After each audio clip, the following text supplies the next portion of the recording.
Assault on ATT 16 is the sequel to the Cayo Perico Assault mode, released about a year ago. For those unfamiliar, let me give you a quick rundown of the mode, as it is not like anything that there is to play in GTA Online. There's a total of 2 teams, both are tasked to either attack or defend multiple objectives during multiple stages throughout the match. If the attacking team manages to get through a stage, then they will be rewarded with more time.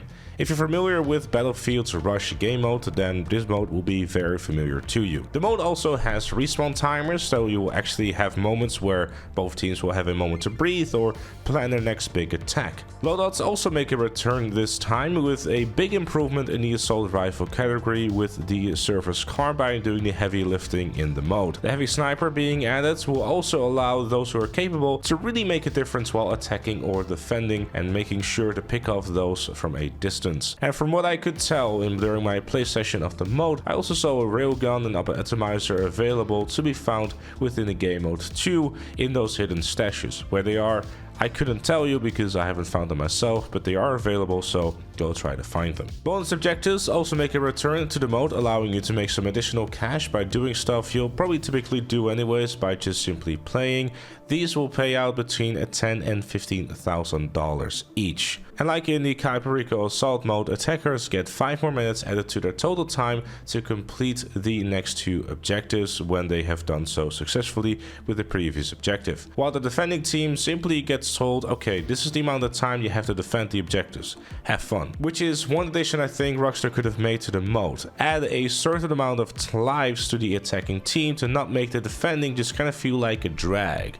I personally felt that having to spend 10 minutes defending 2 objectives with no other way to stop the attack or reduce the timer for the attacking team kind of hindered my ability of making the match feel more intense from a defending point of view. It doesn't have to be several minutes at once, but maybe add some additional bonus objective or anything hidden or whatever to shave off at most 30 seconds at a time, which would really help the defending team, putting more pressure on the attacking team and making things a little bit more balanced in terms of what the attacking and the defending team can do in order to kind of reduce and or make each other's lives a bit more difficult. There are a few differences though between the Assault on ATT 16 and Cayo Perico Assault game modes. For example, the orbital cannon can be found and used by both teams, which obviously will have a cooldown on it so it won't get spammed, but this can be an incredibly useful tool as someone who is trying to attack or defend. As the attacking team, for example, you could clear out an entire objective before you get in there, so you can just take your time with arming the objective and then just make your way out of there and then start defending. While as the defending team, you can do the opposite. Someone is currently arming an objective, well, just throw an orbital cannon on them when available. The attacking team also has the ability to deliver a truck to the hangar to receive an upgrade to their equipment. And the biggest game changer of them all is the cargo bob. The cargo bob is like the fits here in the Cayo Perico Assault mode, but because it's a helicopter, you can go even as far as to hover it in the air and have your teammates parachute out of it after they spawn on you. If the defending team leaves the cargo bob unsupervised, the attacking team will be able to turn around the match in a very big way. The cargo bob at the attacking team is the tool to make sure that the match is going to be turned in your direction. But arguably the biggest improvement over the Cayo Perico Assault is the map itself. Fort Zancudo and the aircraft hangar provide a much better location for this mode. The Cayo Perico Island in Cayo Perico Assault was way too open. Often you would just get locked on through bushes when playing on console. You would use bikes so you get shot off that all the time. It was just too open and didn't really provide enough opportunities of managing to get a good flank going.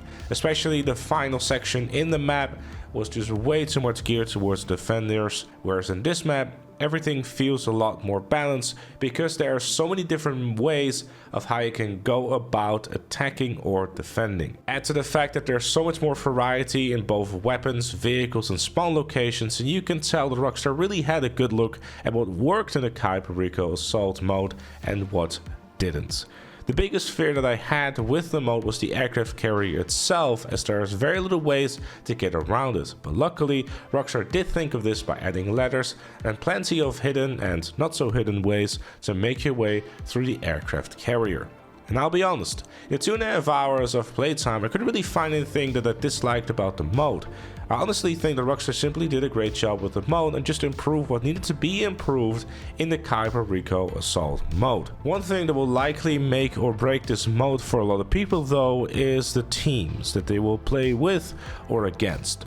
But sadly, that's something that's going to be out of everyone's control unless you bring a couple of friends with you. It's a mode that is probably going to be very lobby dependent. If you are someone who is a pretty capable player yourself, who can turn around a match by being a very good inside of a plane, or knows how to place the cargo bomb in a very strategic and very meaningful way, you will be able to turn a match around through your own actions. But you can also end up with a team who are completely useless and completely clueless about what's going on, and that will probably hinder your experience in a massive way too.